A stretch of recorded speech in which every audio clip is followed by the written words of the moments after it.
തൃശൂർ കുറ്റുമുക്ക് പാടത്ത് മൃതദേഹം കണ്ടെത്തിയ സംഭവത്തിൽ ജ്വല്ലറി ഉടമയും മകനും ഭാര്യയും പിടിയിൽ. ഇക്കണ്ടവാരിയർ റോഡിന് സമീപം പൂനം നിവാസിൽ വിശാൽ, ഭാര്യ ചിത്ര, പിതാവ് ദിലീപ് കുമാർ എന്നിവരാണ് പിടിയിലായത്. പ്രതികൾ സഞ്ചരിച്ച കാർ ഇരുട്ടിൽ ഉറങ്ങിക്കിടന്ന രവിയുടെ ദേഹത്തുകൂടി അബദ്ധത്തിൽ കയറുകയായിരുന്നു. സംഭവം പുറത്തറിയാതിരിക്കാൻ മൃതദേഹം കാറിന്റെ ഡിക്കിയിലിട്ട് കുറ്റുമുക്ക് പാടത്ത് ഉപേക്ഷിക്കുകയായിരുന്നു. സൂരജ് സജി തൃശൂരിൽ നിന്ന് ചേരുന്നുണ്ട്.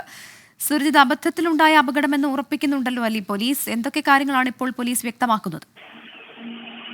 ഇത് അബദ്ധത്തിലുള്ള അപകടം എന്നുള്ളത് തന്നെയാണ് നിലവിൽ പോലീസ് ഉറപ്പിക്കുന്നത്. പക്ഷേ ഇതിൽ ഏറ്റവും നിർണായകമായിട്ടുള്ള കാര്യം ഈ തെളിവ് നശിപ്പിക്കാനുള്ള ഒരു ശ്രമം അത് ബോധപൂർവം ഈ പ്രതികളുടെ ഭാഗത്തു നിന്നുണ്ടായി എന്നുള്ളത് തന്നെയാണ് പോലീസ് ചൂണ്ടിക്കാണിക്കുന്നത്. അതുകൊണ്ടാണ് ഈ അറസ്റ്റ് ഉൾപ്പെടെയുള്ള നടപടികളിലേക്ക് പോയത്. കഴിഞ്ഞ 23 രാത്രിയാണ് സംഭവം. ഇവർ വീട്ടിന് പുറത്തുപോയി തിരിച്ചു വരുന്നതിന് സമയത്ത് ഇവരുടെ ഗേറ്റിന് സമീപമായിരുന്നു ഇയാൾ കിടന്നുറങ്ങിയിരുന്നത്. ആ സമയത്ത് വാഹനം ദേഹത്തുകൂടി കയറി ഇറങ്ങുകയായിരുന്നു എന്നുള്ളതാണ് പോലീസ് ഇപ്പോൾ കണ്ടെത്തിയിരിക്കുന്നത്. പിന്നാലെ ഈ മൃതദേഹം ഡിക്കിയിലിട്ട് ഈ മണ്ണൂത്തി ഭാഗത്തെ ഈ പാടത്ത് കൊണ്ടുവന്ന് ഉപേക്ഷിക്കുകയായിരുന്നു. ആ സമയത്ത് ഈ വയറിന്റെ ഭാഗത്തൊരു മുറിവുണ്ടായിരുന്നു. അതോടൊപ്പം തന്നെ അവിടെ നിന്ന് ഈ മാംസം അടർന്നു പോയ നിലയിലായിരുന്നു. പിന്നീട് നടത്തിയ പോസ്റ്റ്മോർട്ടത്തിലാണ് ഇത്തരത്തിൽ ഈ അപകടത്തിലാണ് ഈ മരിച്ചത് എന്നുള്ളത് മനസ്സിലാക്കാൻ കഴിയുന്നത്.